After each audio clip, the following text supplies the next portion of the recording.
La bombe se trouve à bord de l'Enola Gay, mais un autre appareil, le Great Artist, transporte des instruments pour mesurer les effets de l'explosion. Un troisième avion, chargé de prendre les photos, s'appelle The Necessary Evil, le mal nécessaire. Dans leur bunker à Tokyo, les services secrets japonais détectent les signaux radio de l'escadron et suivent sa trajectoire de vol. Il ne se dirigeait pas vers Tokyo et il ne transportait pas une arme ordinaire. Voilà ce qu'on savait. Les Japonais ont 5 heures pour intercepter les bombardiers avant qu'ils ne survolent leur pays.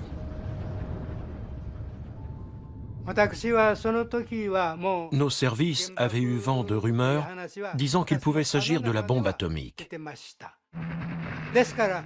Alors, quand l'avion a survolé Hiroshima, on en savait assez pour deviner ce que c'était. L'information a été transmise à nos chefs d'état-major. Les services secrets japonais alertent les chefs militaires.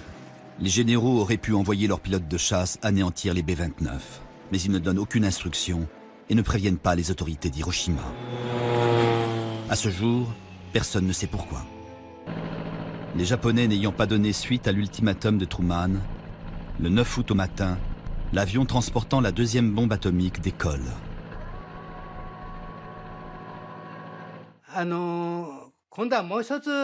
On a repéré un autre appareil se dirigeant vers l'ouest. Le mode opératoire était le même, et il envoyait le même signal radio. En interne, on savait que la cible se situait au-delà d'Hiroshima et que la même chose allait se produire de nouveau. Alors, pourquoi on n'intervenait pas? Pendant 5 heures, les officiers de renseignement japonais suivent à la trace les avions qui se dirigent vers les côtes japonaises. On travaillait comme des fous.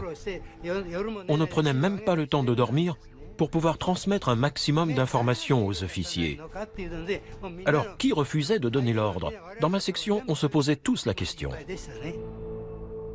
Minoru Honda, le pilote de combat témoin du bombardement d'Hiroshima, est basé dans un aérodrome à l'extérieur de Nagasaki.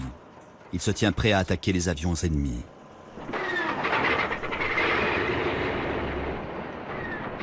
Les B-29 ne sont pas impossibles à neutraliser. J'en avais déjà abattu.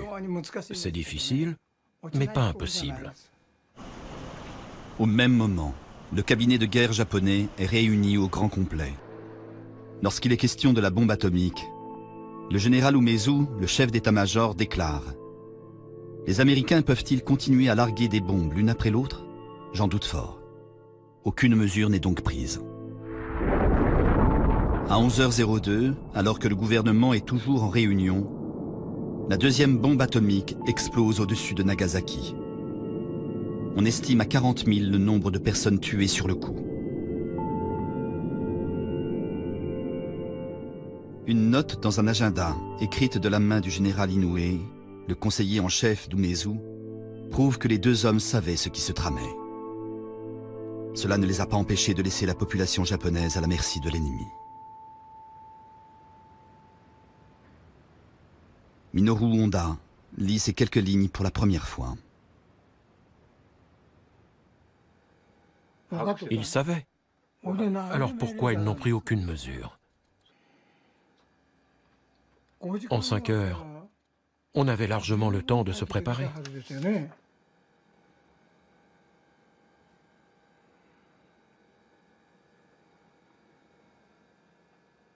C'était ça le Japon à l'époque.